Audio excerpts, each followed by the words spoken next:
El cuaderno apareció en el fondo del segundo cajón, debajo de unas facturas de gas de los años 90 que no tengo ninguna razón para seguir guardando. Era un cuaderno de dibujo, formato A4, tapa negra, con el nombre escrito a bolígrafo en la esquina superior derecha, con la letra apretada que tenía a los 19 años. No el nombre completo, solo las iniciales y el año. E.impo.r. de 1982. Lo sostuve en la mano sin abrirlo durante un momento largo. Sabía lo que había dentro. No lo había abierto en décadas, pero lo sabía. Eran planos, alzados y plantas de edificios que yo había dibujado a mano, con escuadra y cartabón, durante el año y medio en que estudié preparatoria de arquitectura antes de abandonarla para pasarme a física. Tenía 19 años.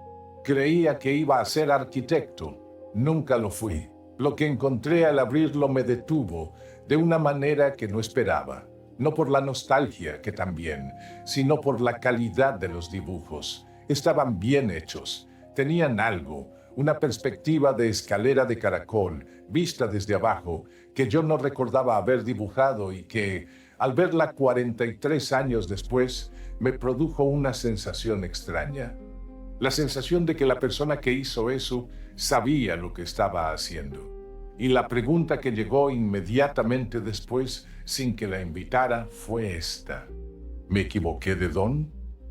Me quedé sentado en el despacho con el cuaderno abierto sobre las rodillas y esa pregunta en la cabeza durante más tiempo del que me gustaría admitir.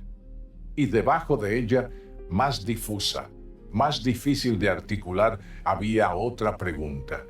La pregunta que creo que muchos de ustedes se han hecho en algún momento, aunque no siempre con esas palabras exactas. ¿Usé lo que Dios me dio? ¿Lo aproveché bien?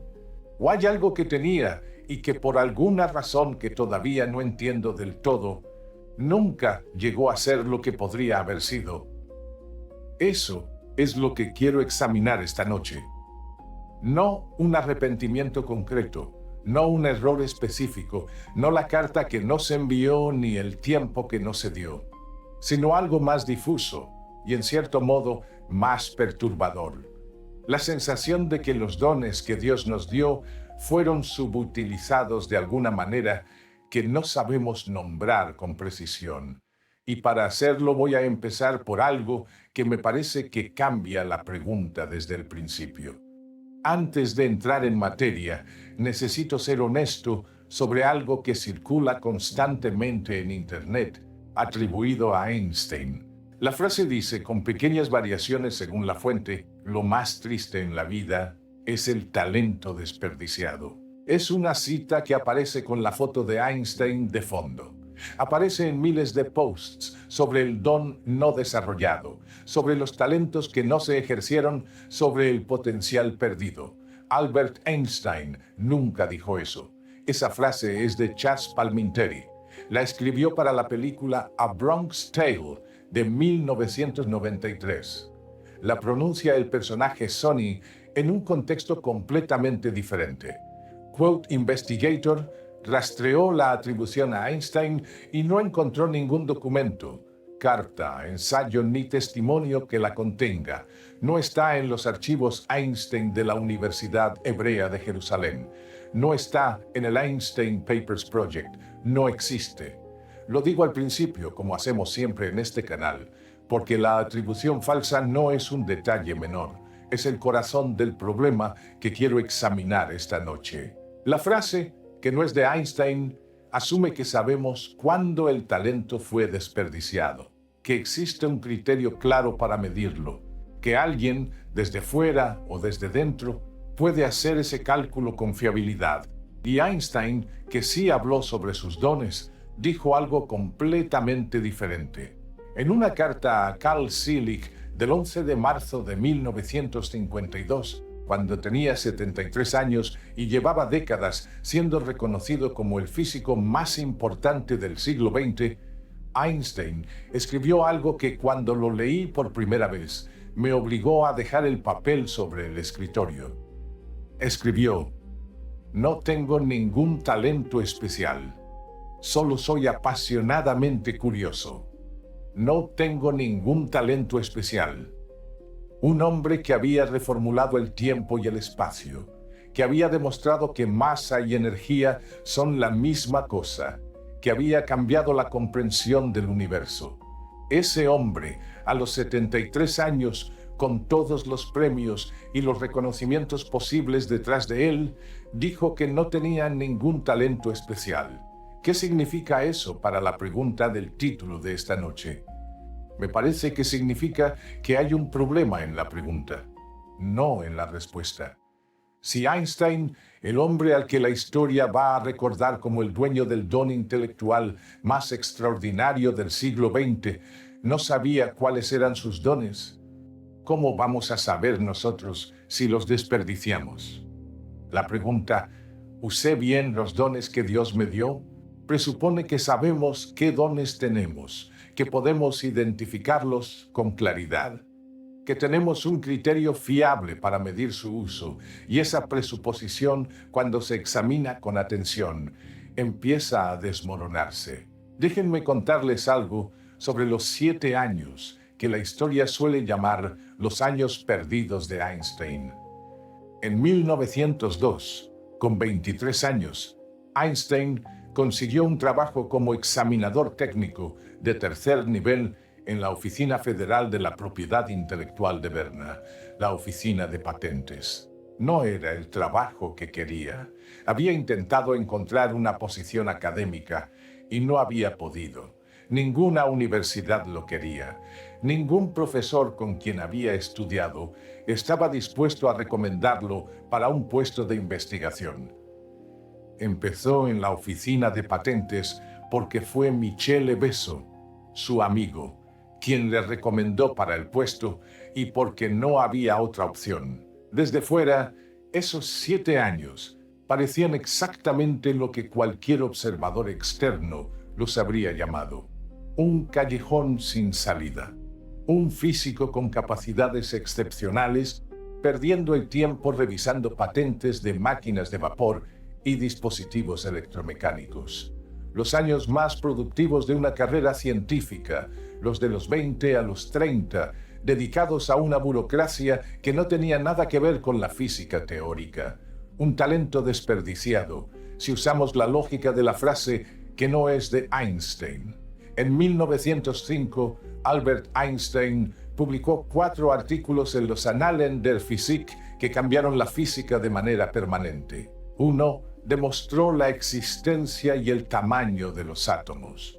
Otro explicó el efecto fotoeléctrico, por el que recibiría el Nobel 16 años después.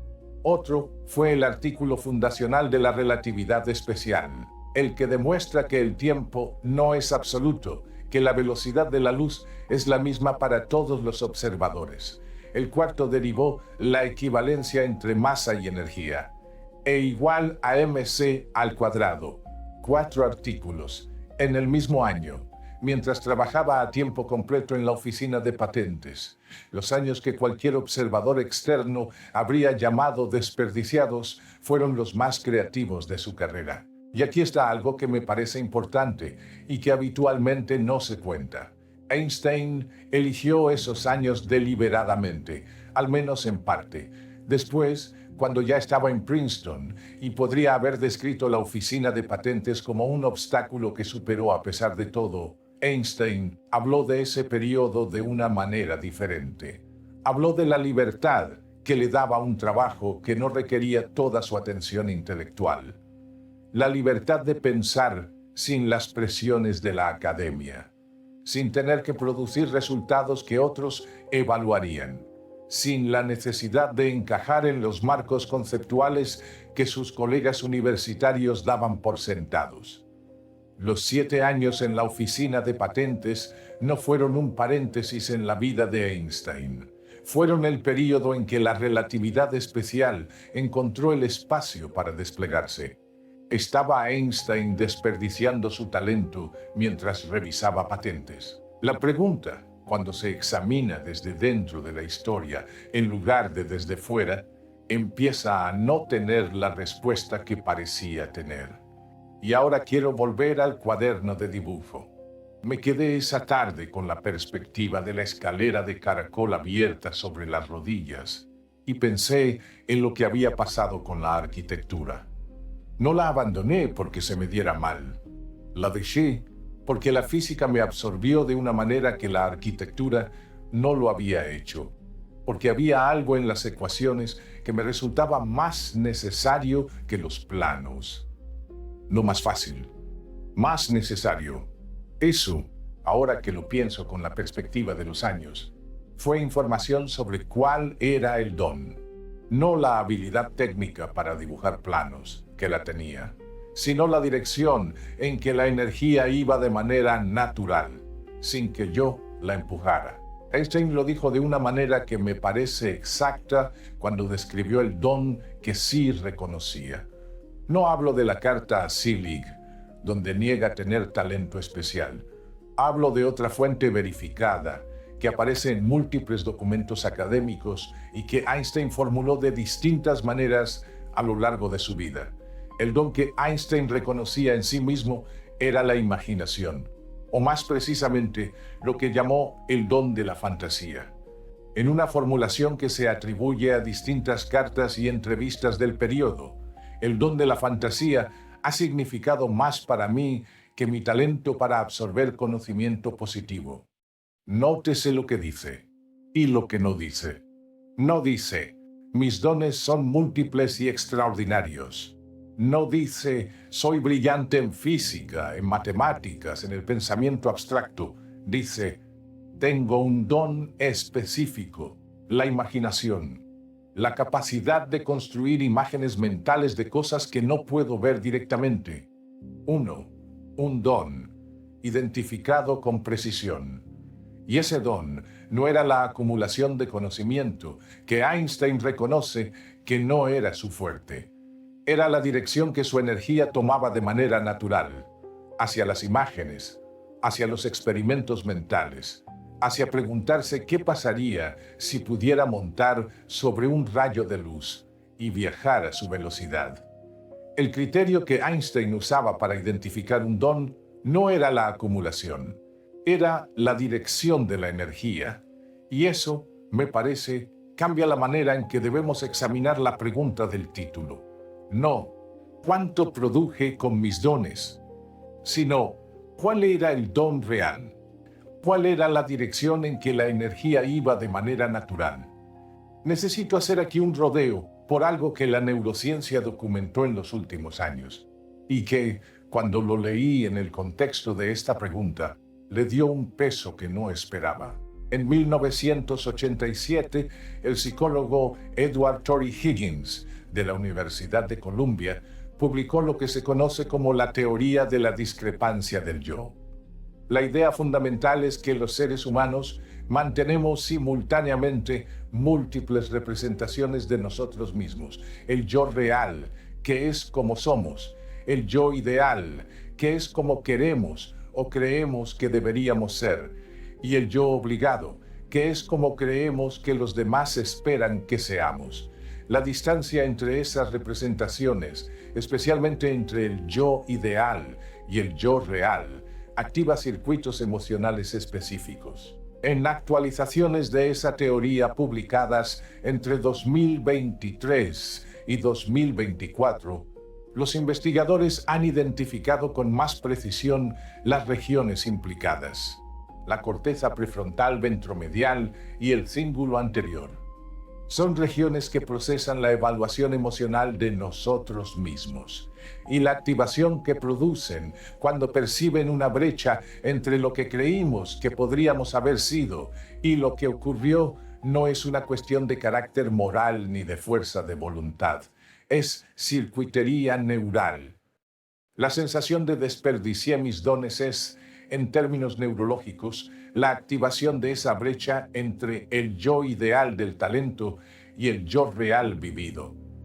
Es una señal que el cerebro genera porque percibe una distancia entre la narrativa que teníamos de nosotros mismos, los dones que creíamos tener y el uso que creíamos que haríamos de ellos, y la narrativa de lo que realmente ocurrió. No es un juicio de Dios, no es un castigo divino, es circuitería evolutiva. Y cuando digo circuitería evolutiva quiero decir algo específico. Es un mecanismo que evolucionó para motivarnos a reducir brechas entre el estado actual y el estado deseado. Es útil en contextos donde la brecha es real y donde hay algo concreto que puede hacerse para reducirla. Es menos útil, bastante menos útil, cuando se aplica a una pregunta de escala de vida entera sobre si desperdiciamos dones que quizás no identificamos correctamente en primer lugar. Hay algo más en esa investigación que me parece relevante. En 1995, los psicólogos Thomas Gilovich y Victoria Medbeck publicaron en Psychological Review un análisis sobre la estructura del arrepentimiento a largo plazo. Lo que encontraron es que en personas mayores, el arrepentimiento por no haber explorado el propio potencial, por no haber desarrollado lo que uno sentía que tenía, es consistentemente más intenso que el arrepentimiento por errores concretos que uno cometió. Actualizaciones de esa investigación en los años recientes confirman la pauta en poblaciones diversas, lo que significa que la pregunta del título, la sensación de que los dones fueron subutilizados, no es marginal ni extraña. Es, estadísticamente, una de las experiencias más comunes en personas de mediana edad y en la tercera edad. Y hay algo en ese dato que me resulta importante examinar. Si esa experiencia es tan universal, si prácticamente todo el mundo llega a una edad en que siente que no aprovechó completamente lo que tenía, puede que el problema no sea que todos hayamos desperdiciado nuestros dones. Puede que el problema sea el criterio que usamos para medir el uso de esos dones. Y ahí quiero volver a Einstein y a la oficina de patentes. Hay algo que me ha estado rondando desde que encontré el cuaderno. Cuando Einstein estaba en la oficina de patentes, entre 1902 y 1909, sabía que estaba siendo productivo. Sabía que esos años iban a ser los más creativos de su carrera científica. Percibía el proceso interno que estaba ocurriendo. No tenemos acceso directo a lo que Einstein sentía en ese periodo. Las cartas de esa época hablan de frustración por no poder acceder a la academia, de la sensación de que sus ideas no encontraban el espacio que merecían. No hablan de alguien que se siente plenamente realizado en lo que está haciendo. Y sin embargo, en esos 7 años ocurrió algo que ningún observador externo, y probablemente el propio Einstein, podía ver mientras ocurría. El don estaba trabajando en silencio, en la imaginación. El único don que Einstein reconocería explícitamente décadas después estaba desplegándose en los márgenes de las mañanas y las tardes, en las caminatas con beso, en las noches después del trabajo. No de manera visible, no de manera que un evaluador externo pudiera registrar como productividad, pero ocurriendo. El don que no se ve desde fuera no es necesariamente el don que no está trabajando. Hay algo en esto que me parece directamente relevante para el cuaderno de dibujo y para lo que piensan muchos de los que están escuchando esto ahora. Cuando uno abandona un camino para tomar otro, lo que el primer camino puso en funcionamiento no desaparece. Da camino, se incorpora de maneras que no siempre son visibles. Los 2 años y medio que dediqué a la arquitectura me dieron algo que la física sola no me habría dado. Una manera de pensar en el espacio. Una capacidad de ver estructuras en 3 dimensiones que algunos de mis colegas de física no tenían de manera intuitiva. Una tendencia a buscar la forma visual de las ecuaciones antes de trabajar con ellas algebraicamente. Nunca lo identifiqué como un don de la arquitectura. Lo llamé simplemente mi manera de pensar. Pero estaba allí. Llevaba ahí 40 años. Y yo no lo habría visto sin el cuaderno que apareció en el cajón. Lo que quiero decir con esto es algo que me parece más importante que cualquier consolación fácil. El criterio con que medimos el uso de nuestros dones suele ser exterior y visible. Los logros reconocibles, los resultados cuantificables, las carreras que completamos o dejamos incompletas. Y ese criterio es, en el mejor de los casos, parcial. Los dones trabajan también de maneras que no producen resultados, en el sentido en que el mercado y la academia y la historia los cuentan. Hay algo que me parece necesario decir aquí con honestidad. No estoy argumentando que todo lo que no se desarrolló estaba siendo desarrollado en silencio. No estoy diciendo que la pregunta ¿desperdiciaste tus dones? No tenga sentido. Hay personas que tienen claridad sobre capacidades que tuvieron y que no ejercieron.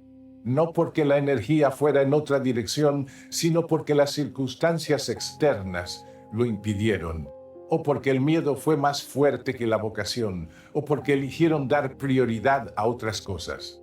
Todo eso es real y merece ser examinado con honestidad, no disuelto en una consolación fácil. Lo que estoy cuestionando es el criterio de medición.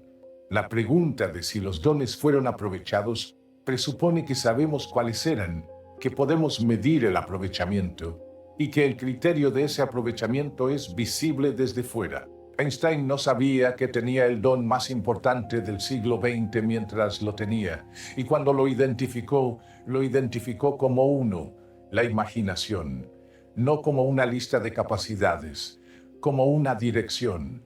¿Cuál era la dirección natural de tu energía? No lo que creíste que deberías hacer, no lo que los demás esperaban, no lo que el contexto facilitaba, sino la dirección en que la energía iba sin que tuvieras que empujarla. Eso, me parece, es la pregunta más honesta que puede hacerse alguien que siente que sus dones no fueron completamente usados. Y hay un tercer elemento de lo que la ciencia actual sabe sobre esto que quiero examinar antes de continuar: la neuroplasticidad tardía. Durante décadas, el modelo dominante sobre el cerebro adulto asumía que la capacidad de aprendizaje y de reorganización neuronal disminuía de manera significativa con la edad. Los dones cognitivos, en ese modelo, tienen una ventana de uso. Si no se ejercen en los años formativos, la ventana se cierra. Las investigaciones de 2024 y 2025 sobre neuroplasticidad en el cerebro maduro cuentan una historia diferente. El cerebro mantiene capacidad real de reorganización hasta la séptima y octava décadas de vida.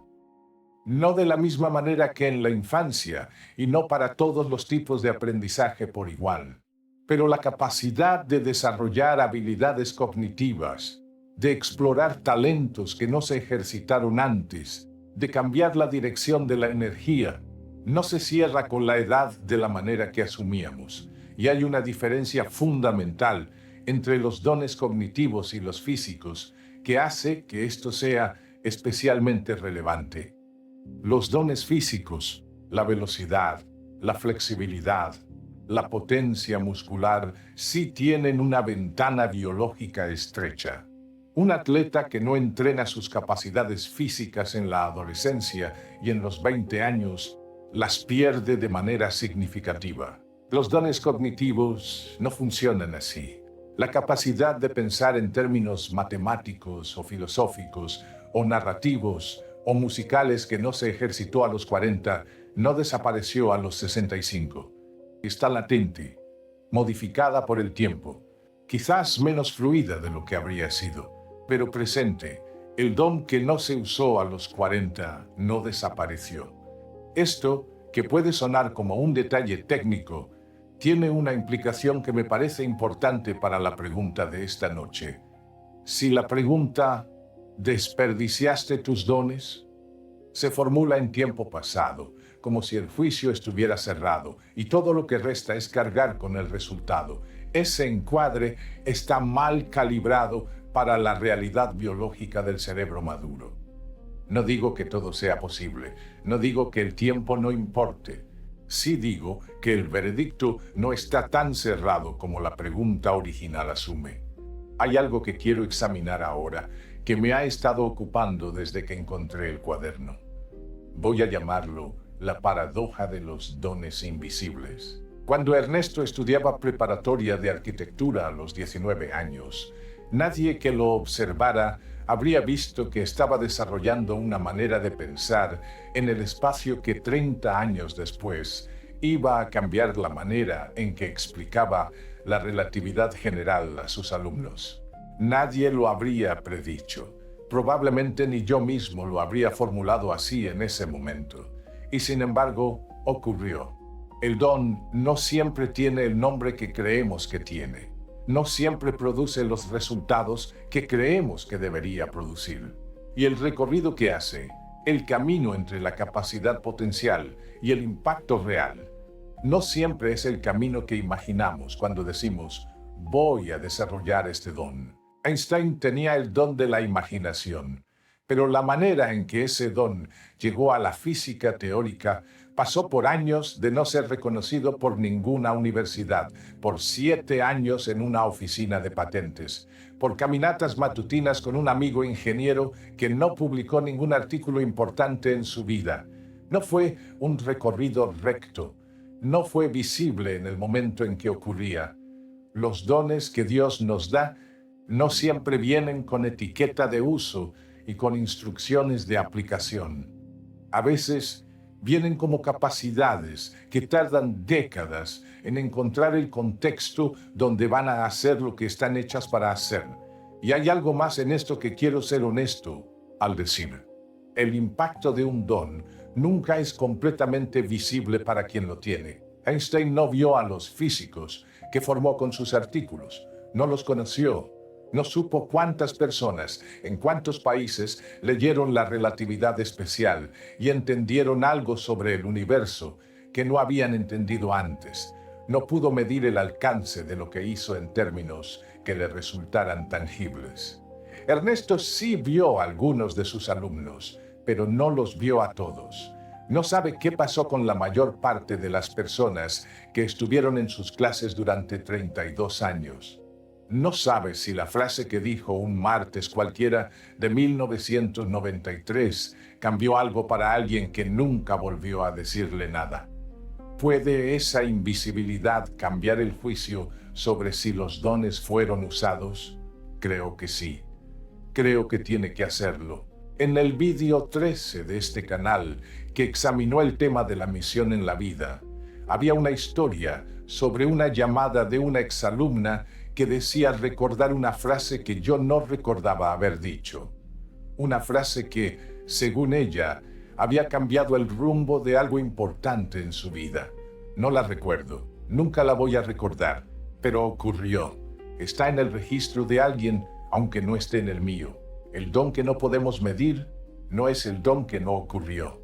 Es el don cuyos efectos son invisibles para quien lo tiene.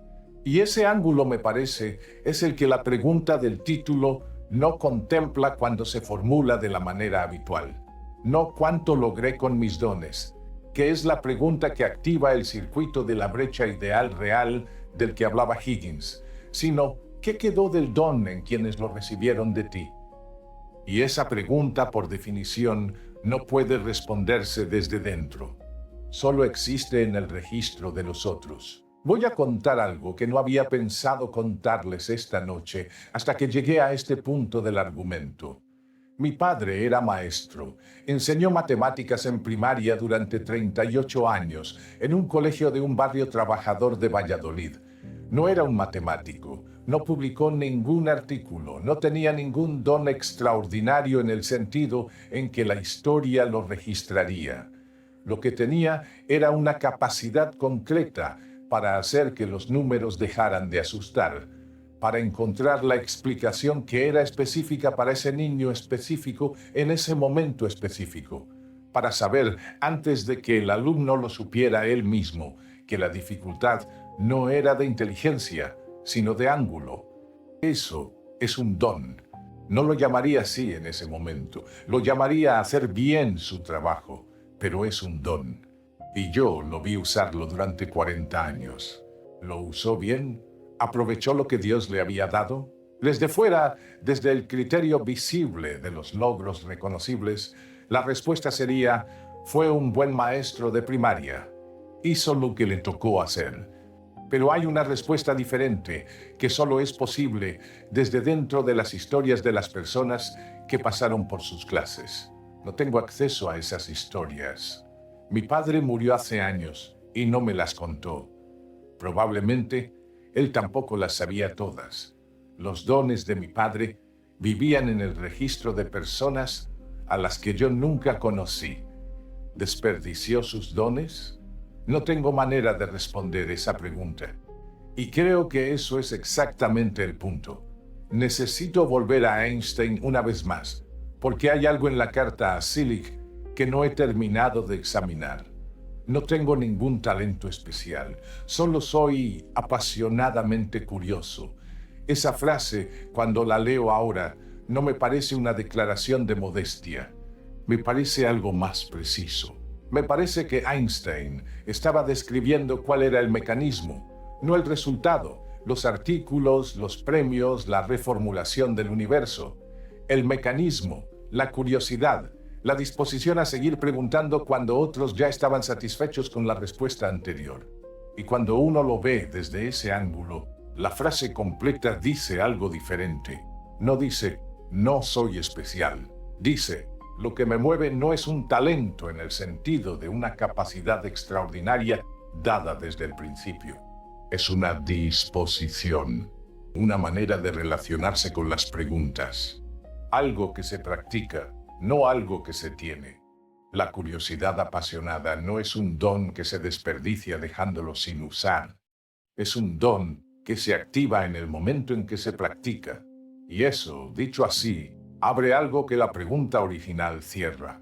La pregunta original: ¿desperdiciaste tus dones? Asume que los dones son algo que se tiene en cantidad fija y que se gasta o se preserva. Como si la capacidad de hacer algo extraordinario fuera un depósito que se llena o se vacía. Lo que Einstein describe con la curiosidad apasionada no es un depósito. Es una práctica, un modo de relacionarse con el mundo que puede estar activo o inactivo en cualquier momento de la vida, y que no se destruye por haber estado inactivo. Voy a hacer aquí una pausa y decir algo que me parece honesto. Llevo un buen rato examinando la pregunta desde múltiples ángulos, y quiero ser claro sobre lo que estoy diciendo y lo que no estoy diciendo. No estoy diciendo que no haya habido dones genuinos que quedaron sin desarrollar. No estoy diciendo que toda capacidad que no se ejerció estuviera siendo ejercida de manera invisible. No estoy absolviendo de manera automática a nadie de la responsabilidad de haber elegido el miedo sobre la vocación, la comodidad sobre el riesgo, la opinión de los demás sobre la dirección que la energía quería tomar. Todo eso puede ser verdad en casos concretos y merece ser examinado con honestidad, no con consolación barata. Lo que estoy cuestionando es el criterio de la pregunta y la asimetría entre la manera en que el cerebro procesa esa brecha y la realidad de lo que ocurrió con el don. El circuito neural que Higgins describió, la activación de la brecha entre el yo ideal y el yo real, es un detector que responde a la distancia entre la narrativa que teníamos y la narrativa que ocurrió. Pero ese detector no tiene calibración histórica. No tiene acceso a los efectos invisibles del don. No puede contabilizar lo que el don hizo en quienes lo recibieron sin que el dueño del don lo supiera. El detector activa la señal de brecha sin los datos completos. Y si la señal está basada en datos incompletos, la conclusión a que lleva también está basada en datos incompletos. No cuánto aproveché mis dones según el criterio que puedo ver desde dentro, sino cuál era realmente el don, cuál era la dirección natural de la energía, qué ocurrió con eso en las personas que lo recibieron de maneras que yo no pude ver. Esas son preguntas diferentes y dan respuestas diferentes. Me queda una cosa que quiero examinar antes de cerrar. El cuaderno de dibujo está ahora sobre el escritorio. No lo guardé de vuelta donde estaba.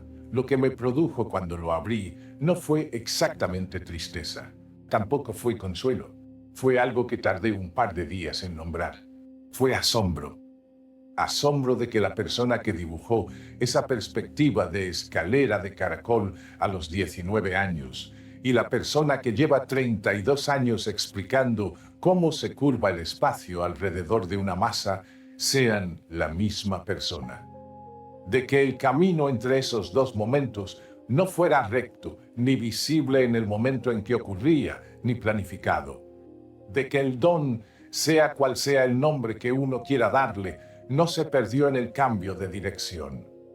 Viajó, se transformó. Encontró la forma que el material disponible le permitió encontrar. No sé si eso es lo que Dios tenía pensado. No tengo acceso a esa información y no voy a pretender tenerla. Pero sí sé que la perspectiva desde la que la pregunta «¿desperdiciaste tus dones?»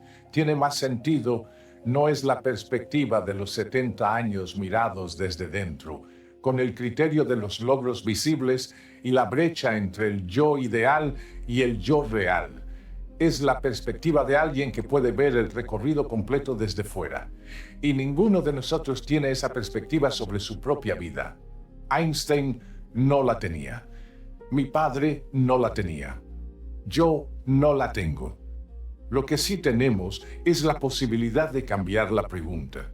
No cuánto usé de lo que me dieron, sino cuál era realmente el don. Sigue estando aquí. Y si lo está, ¿qué puede hacer ahora con el material disponible? Esas son las preguntas que Einstein hacía sin llamarlas así. Las hacía con la curiosidad apasionada que describió en la carta a Selig. No como evaluación de lo que ya había ocurrido, como orientación hacia lo que todavía podía ocurrir. A los 73 años, con toda la física que ya había hecho, Einstein seguía haciendo preguntas. Seguía intentando encontrar la teoría del campo unificado que lo había eludido durante décadas. No porque esperara terminarla, sino porque la curiosidad apasionada no tiene una fecha de cierre. Murió en la madrugada del 18 de abril de 1955, en el hospital de Princeton, con ecuaciones escritas sobre un papel en la mesilla de noche. Las últimas notas que redactó en su vida eran sobre física teórica, no sobre lo que no había hecho, sobre lo que todavía quedaba por preguntar. No pretendo que eso sea la respuesta para todo el mundo, ni que el modelo de Einstein sea el modelo correcto para cada historia concreta, pero sí me parece que hay en eso una orientación que vale la pena examinar. El criterio de los dones no es cuánto produjiste con ellos en el pasado, es si siguen vivos en ti ahora. Voy a cerrar con algo personal, aunque no sea exactamente una conclusión. Hay un momento que recuerdo de mis primeros años como profesor, cuando tenía 27 años y llevaba quizás 1 año y medio dando clases. Era una tarde de octubre, creo que miércoles. Había un grupo pequeño de alumnos en una tutoría voluntaria, 5 o 6 personas que estaban con problemas con la mecánica cuántica introductoria. Les estaba explicando algo sobre la función de onda y me encontré usando una imagen espacial que no había planeado usar. Una imagen que venía directamente de los años de dibujo, de ver el espacio en capas y perspectivas. Y uno de los alumnos, que se llamaba Rodrigo, levantó la vista del cuaderno y dijo: «Ahora sí». Eso es todo lo que dijo, «ahora sí». No sé qué pasó con Rodrigo después de eso. Probablemente fue físico. ¿O no? No lo sé. Pero ese momento, ese ahora sí en una tarde de octubre de hace 40 años, no está en ningún currículum. No aparece en ninguna evaluación de si usé bien mis dones. Y sin embargo, ocurrió. Y no habría ocurrido de la misma manera si no hubiera habido 2 años y medio de perspectivas a escuadra y cartabón en un cuaderno de tapa negra que terminó en el fondo de un cajón. No tengo manera de saber si usé bien los dones que Dios me dio, pero tengo ese cuaderno abierto sobre el escritorio y tengo 40 años de tardes de octubre y tengo la certeza que se parece bastante a la fe, aunque no sea exactamente lo mismo, de que el don no viaja solo por los caminos que uno tiene planeados para él. Hay algo que me parece que vale la pena decirles esta noche. Si sienten que los dones que Dios les dio no fueron completamente aprovechados, la pregunta honesta no es ¿cuánto desperdicié? Es ¿cuál era el don real? ¿A dónde fue? ¿En quién vive ahora? Y si no pueden responderla todavía, quizás no es porque el don se perdió. Quizás es porque sus efectos todavía se están desplegando en lugares que no pueden ver desde donde están. Einstein no supo, mientras estaba en la oficina de patentes, lo que esos años estaban produciendo. Nosotros tampoco sabemos, desde dentro de nuestras propias vidas, lo que los nuestros produjeron. Y esa incertidumbre, me parece, no es evidencia de desperdicio. Es evidencia de que los dones trabajan de maneras que exceden nuestra capacidad de verlos. Esta noche, si les parece, tómense un momento con algo que no saben que cuentan en su historia, un momento que no registraron en su propio currículum, una frase que dijeron sin saber que alguien la iba a llevar consigo, una manera de hacer algo que le pasaron a alguien sin darse cuenta. Eso también es el don, y eso también ocurrió. Cuídense esta noche y no dejen de hacerse preguntas.